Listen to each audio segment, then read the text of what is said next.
mempresentasikan hasil diskusi kami mengenai pengukuran potensial membran. Dengan saya sendiri yang bernama Sherly Intan Rahmawati S23086, teman saya Marlisa Wahyu Nurjanah S23070, yang ketiga Meutia Hafidiyah Pramesti S23072, yang keempat Nabila Rizky Ramadhani S23076, yang kelima Ocha Meila Purnama S23079, dan yang terakhir Zara Dwi Ananda S23094.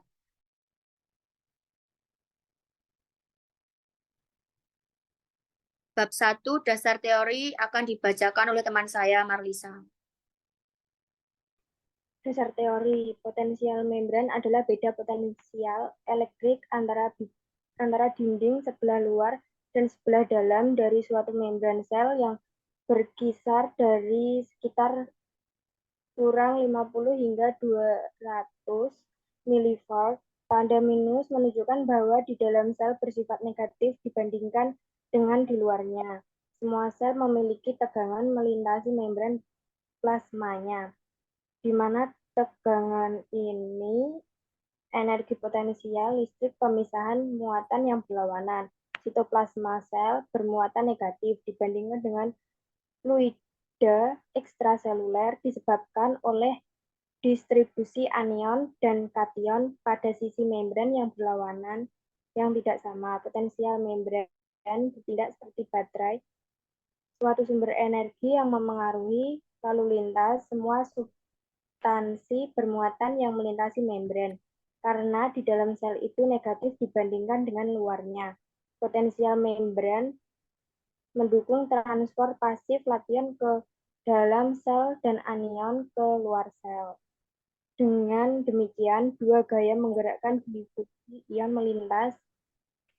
melintasi suatu membran, gaya kimiawi, gradien konsentrasi ion, dan gaya listrik pengaruh potensial membran pada penggerakan ion.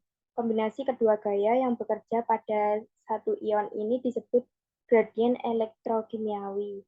Perubahan lingkungan dapat memengaruhi potensial membran dan sel itu sendiri. Pada sel peka rangsang terjadi pada otot dan syaraf, dan pada saat itu potensial dalam keadaan istirahat, namun tidak terjadi beda potensial, maka akan timbul potensial aksi dan potensial berjenjang yang ditimbulkan oleh adanya depolarisasi, polarisasi, repolarisasi, dan hiperpolarisasi.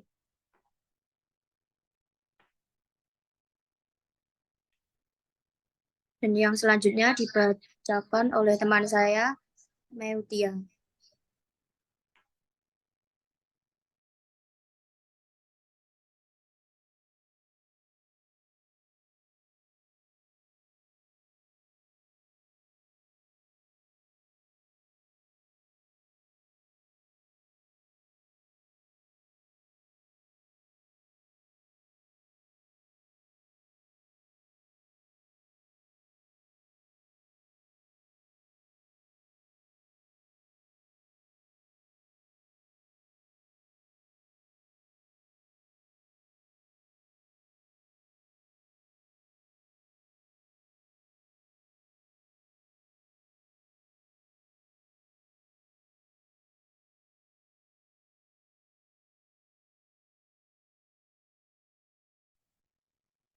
Tujuan pengukuran potensial membran adalah untuk memahami dan mengukur perbedaan.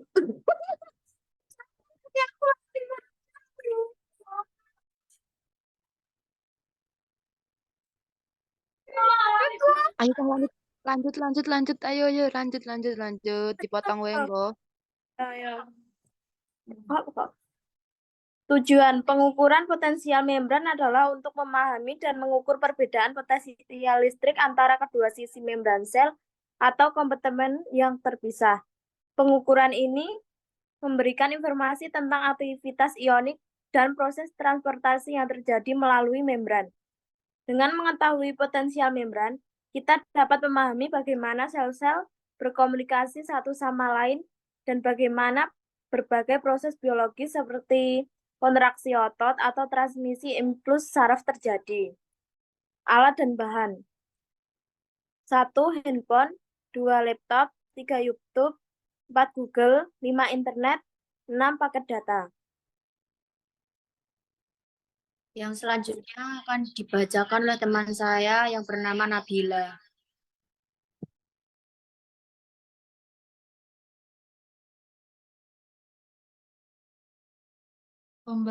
Bab 2, potensial membran. Pengukuran potensial membran merupakan teknik yang digunakan untuk mengukur perbedaan potensial listrik yang terjadi di sepanjang membran sel atau membran biologis. Potensial. Membran ini penting karena memainkan peran kunci dalam fungsi seluler seperti transportasi ion, sinyal listrik, dan komunikasi sel-sel lainnya. Pada dasarnya, pengukuran potensial membran melibatkan penggunaan elektroda untuk mengukur perbedaan potensial antara dalam dan luar sel atau membran. Beberapa komponen yang terlibat dalam pengukuran potensial membran meliputi elektroda referensi, elektroda pengukur, amplifier, dan perangkat perekaman data. 1. Elektroda referensi adalah elektroda yang memberikan referensi potensial yang stabil dan digunakan sebagai titik acuan untuk pengukuran. Elektroda pengukur digunakan untuk mengukur potensial membran. Kedua, elektroda ini harus disambungkan dengan baik ke sampel yang akan diukur untuk mendapatkan hasil yang akurat. 2. Selanjutnya, sinyal yang dihasilkan oleh elektroda pengukur perlu diperkuat agar dapat terbaca dengan baik. 3. Amplifier digunakan untuk memperkuat sinyal potensial membran sehingga dapat direkam dan dianalisis dengan baik. Keempat, perangkat perekaman data digunakan untuk merekam dan menganalisis data potensial membran. Data yang direkam dapat berupa grafik atau tabel yang menunjukkan perubahan potensial membran seiring waktu atau kondisi eksperimental tertentu.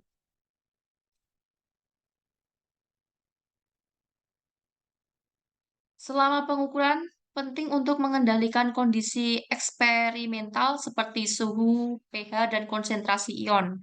Hal ini dilakukan untuk memastikan keakuratan dan reproduktibilitas pengukuran. Setelah pengukuran selesai, data potensial membran dapat dianalisis untuk memperoleh pemahaman yang lebih mendalam tentang aktivitas membran dan proses yang terjadi di dalamnya. Analisis data ini dapat melibatkan perbandingan dengan data sebelumnya, perhitungan rasio, atau penggunaan model matematika yang sesuai. Dengan memahami cara kerja komponen pengukuran potensial membran dan melaksanakan prosedur yang benar dapat dihasilkan data yang akurat dan bermanfaat dalam penelitian aplikasi biologi.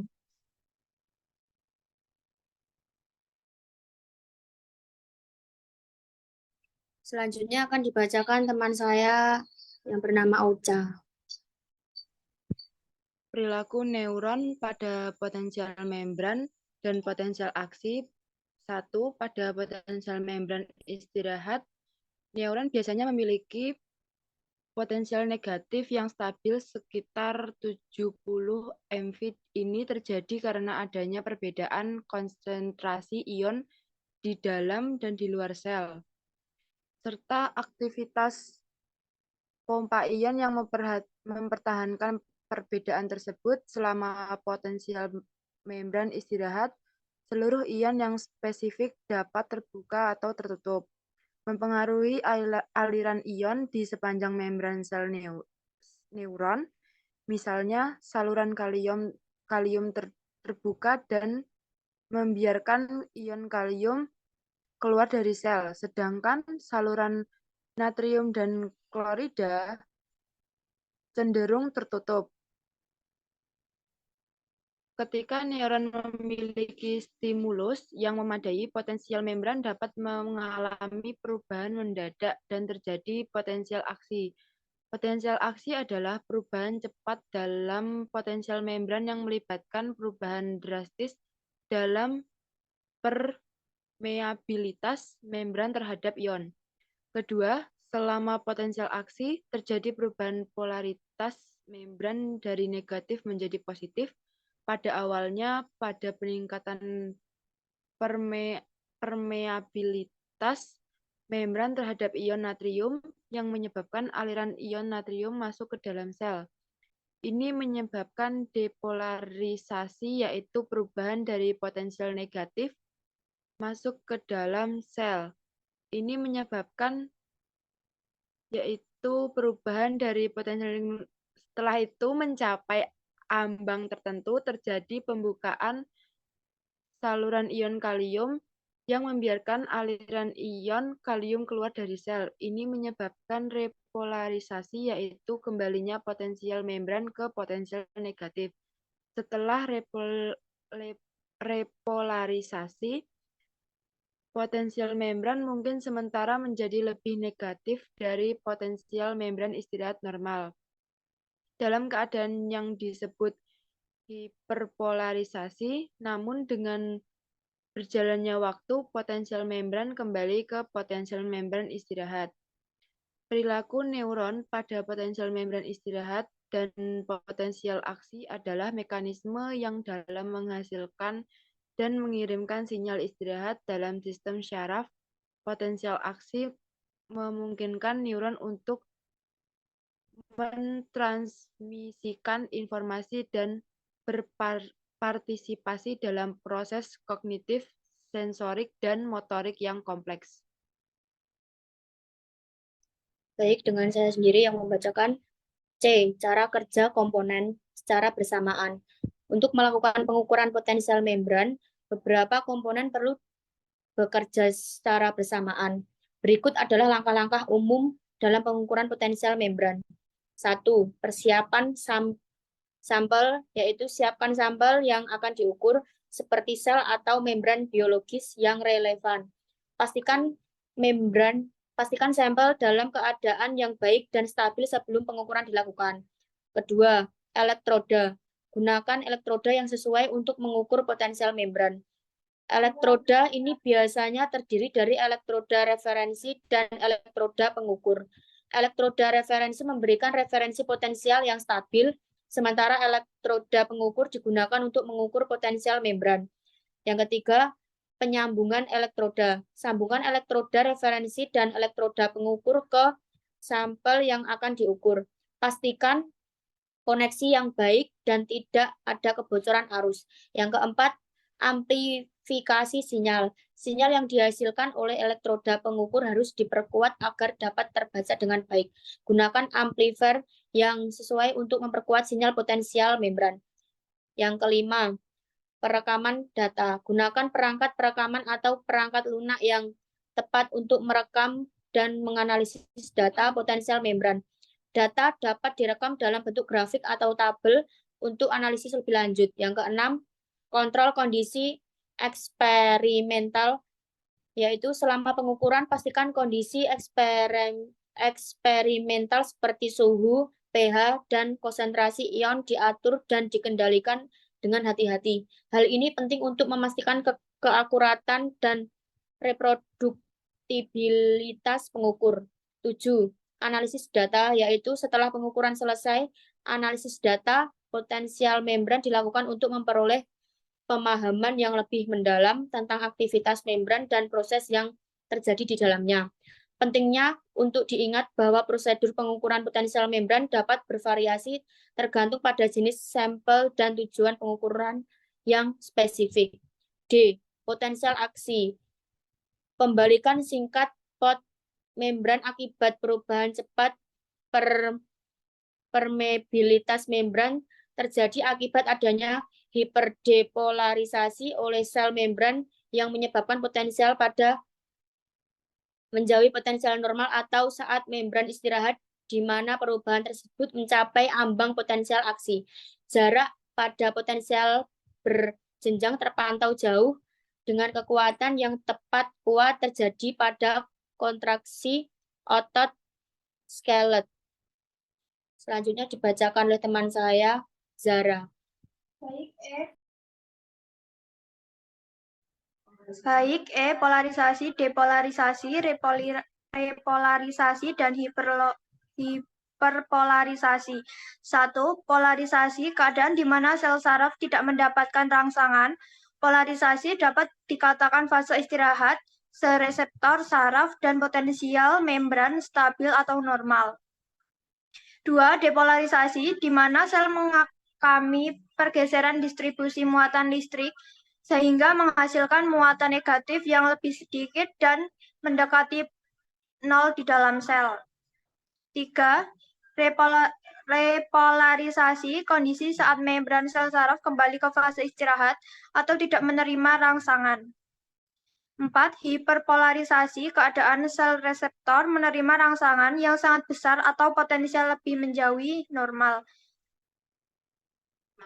Bab 3. Kesimpulan, membran sel mempunyai fungsi untuk membatasi muatan positif dan negatif di kedua sisi membran. Potensial positif dihasilkan oleh ion natrium dan kalium, sedangkan potensial negatif dihasilkan oleh protein, di mana pada kontraksi otot skelet normal, yaitu membran potensial istirahat, atau saat terjadinya polarisasi yang jika ada beda potensial muatan atau rangsangan, maka akan terjadi depolarisasi, repolarisasi yang akan menyebabkan adanya potensial berjenjang dan potensial aksi yang digunakan tubuh kita untuk bekerja. Lalu, menyatunya kembali muatan akan menghasilkan sinyal listrik yang akan digunakan oleh sel-sel peka rangsang, yaitu otot dan syaraf. Sel syaraf digunakan untuk menerima, memproses, dan mengirimkan pesan. Untuk otot akan digunakan untuk kontraksi otot, sehingga dengan dua sel peka rangsang tersebut tubuh kita dapat bergerak.